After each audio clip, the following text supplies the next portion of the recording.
Hi everyone and welcome to the internet. What we're going to be doing in today's lesson is having a look at the conservation of mass. So hopefully by the end of this lesson you're going to explain mass changes using the particle model. To start off though, let's recap on the work we did before half term. So there are 2 questions there. Have a go answering those in your books for me.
So question 1, we're writing down formulas for our compound ions that hopefully we've started learning. So the ammonium ion, NH4+. Make sure the little 4 is in the bottom right and the plus is in the top right. Hydroxide is OH-, nitrate ion NO3-, carbonate ion CO3 2-, and our sulfate ion SO4 2-. So 1 mark for each of those that you got correct. Make sure, as I say, the numbers and the charges are correct. Then we had to write the formula for sodium sulfate. So the sulfate ion, as we can see, has a 2- charge, and sodium is in group 1, therefore it has a +1 charge. So to balance it out, we need 2 sodiums joined to the 1 sulfate. So it would be Na2SO4. So give yourself a score for that one, and you've got a total of 6 today.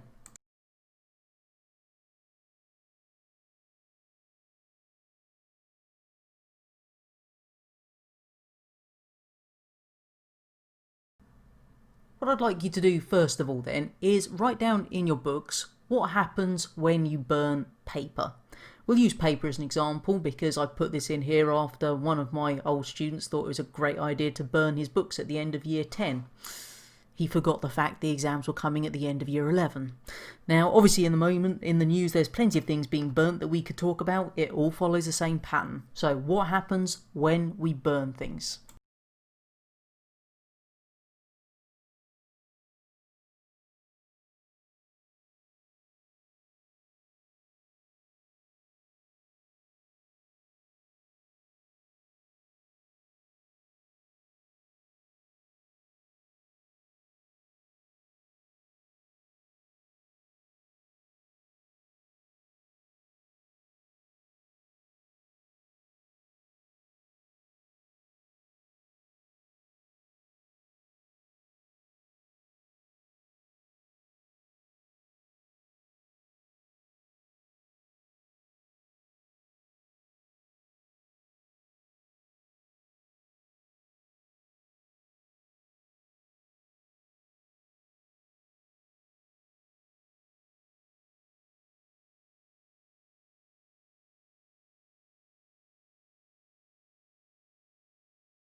Hopefully what we've got in our answer is something along the lines of describing that the elements that make the paper are going to recombine to make new products.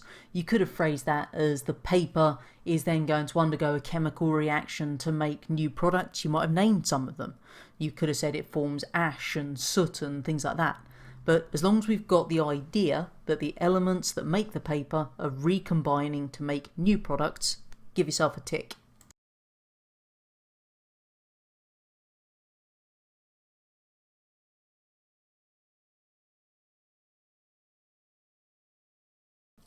The key thing to take away from today's lesson is this: the law of conservation of mass. And it just states that atoms cannot be created or destroyed. All we can do is actually change how they're joined together through a chemical reaction. So we're not creating new atoms, we're not destroying any of the atoms. All we're doing is changing the way that they're combined together.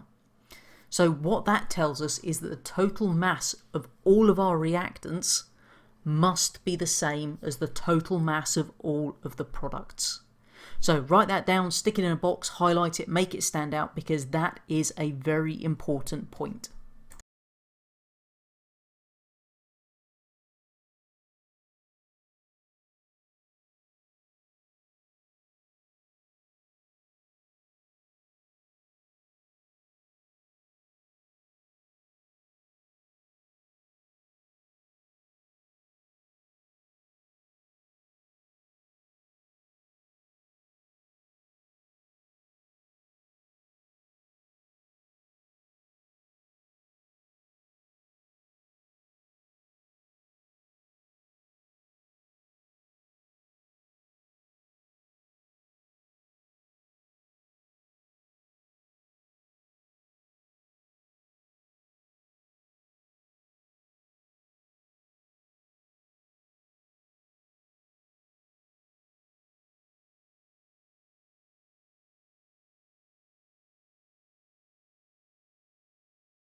So what we're going to do is we can't do the normal demonstration obviously because, well, we're not together still. But what we can do is watch a video of someone else doing a demonstration. Now what I would like you to do is write down the mass of the reactants, the mass of the products, and your observations. So before we actually play the video, then what I'd like you to do is put those little subheadings as reminders for yourself and just write down our keyword of precipitate at the bottom with its definition. And hopefully we do remember that when we talk about a precipitate, that is an insoluble solid produced in a reaction involving solutions.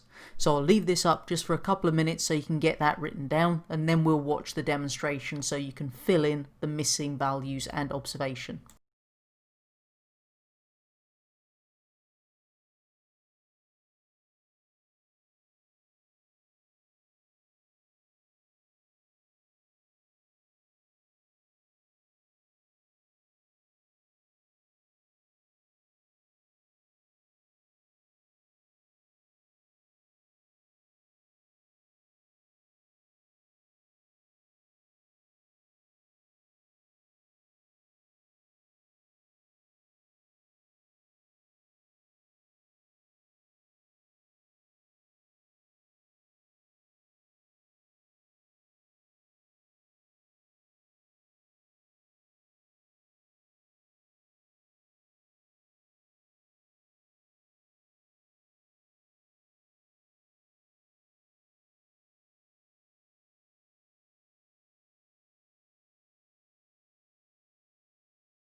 Hi guys, Mr. Kane here for a quick chemistry demonstration. This is going to be law of conservation of mass, or law of conservation of matter, depending on which way you like to talk about it. So the law basically says that in any chemical reaction, matter or mass is conserved. It cannot be created or destroyed. That means that when you start a chemical reaction, the mass before and the mass after should be the same. I've got some calcium chloride here, which I'm going to use to place in the Erlenmeyer flask. Exact amounts are not necessary in this demonstration, so that's probably about enough. Place that on my balance here. In order to have a chemical reaction, we need two chemicals, so I am also going to add some sodium sulfate. I'm going to add it in this test tube. About half full should be good enough. Okay. So I'm going to place the test tube inside the Erlenmeyer flask. Notice that the two chemicals are not mixing yet. I'm also going to use a stopper to stop up the top of the Erlenmeyer. And we are now going to note the current mass on the balance. You should be able to read that. It says 369.1 grams. 369.1. Now, in order to get this reaction to occur, I've placed the stopper on the flask. That way, if there's any gases created, it won't allow them to get out. Also, in order to get this, in order to get these two solutions to actually mix, I have to flip it upside down. So I'm going to flip it upside down, carefully agitate so that the two solutions actually mix. And you can see there's a pretty startling reaction here. When I place this back on the balance, what you're going to notice is that it's the same mass as before, plus or minus a decimal place. 369.2. Okay. Now, the way that I know a chemical reaction happened here is because of two things. Number one, I have a color change. It went from a clear solution to a white solution. The other thing that that's telling me, it's cloudy. So I now have a precipitate that has formed. So what we saw in that demonstration is that we had a closed system, because where he took the conical flask and put a stopper in the top, then we created a closed system, because that's a container in which no substance can enter or leave during the reaction. So it's all sealed off within the flask itself. Now, what we actually find is that if we think about some of the apparatus we could use in a science lab and in our experiments, we could obviously use a beaker. Now, beakers work as long as we're not producing a gas. As soon as we produce a gas, we can't use a beaker as a closed system. If we were producing a gas, a better system to use would be a flask with a gas syringe attached. That's all then still a closed system, because no substance is entering or leaving during the reaction. So jot down those 3 points and then see if you can answer the question at the bottom: why can't we use a beaker when a product is a gas?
Hopefully the reason that we put down for not being able to use a beaker is that the gas would be lost from the open top of the beaker. If we make a gas, it will bubble, it will rise up and then just be lost into the surrounding atmosphere. So give yourself a tick if you got that right.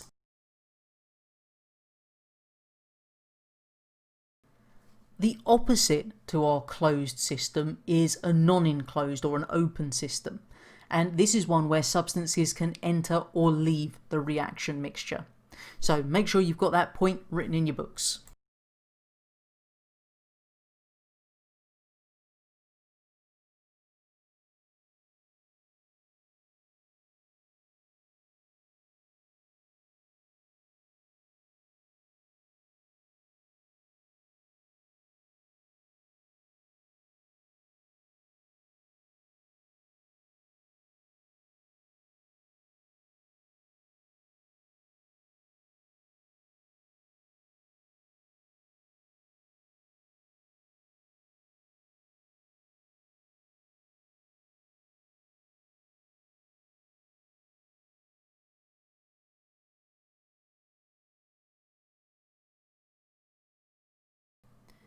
So we've stated that the law of conservation of mass tells us that the mass of all of the reactants must equal the mass of our products.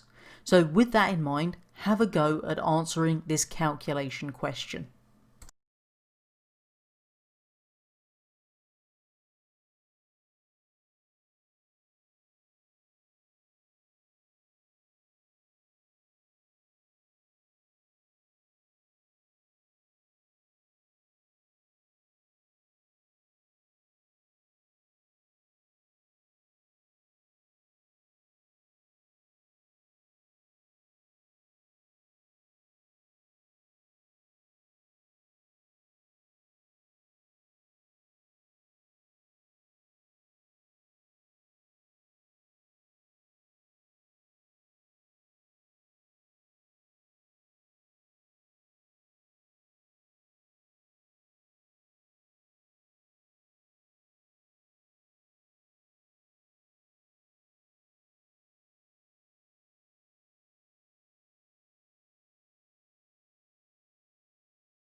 Okay, so when it comes to working this one out, what we need to do, as always, when we read a question with numbers in it, is as we're reading it, underline, highlight or circle the key information.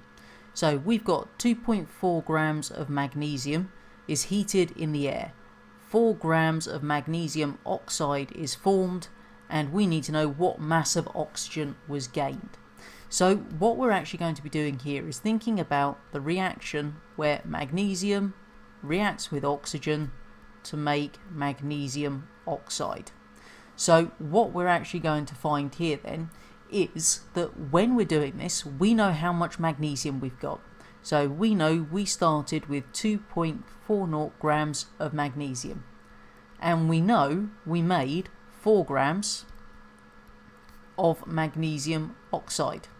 So what we don't know is the mass of oxygen.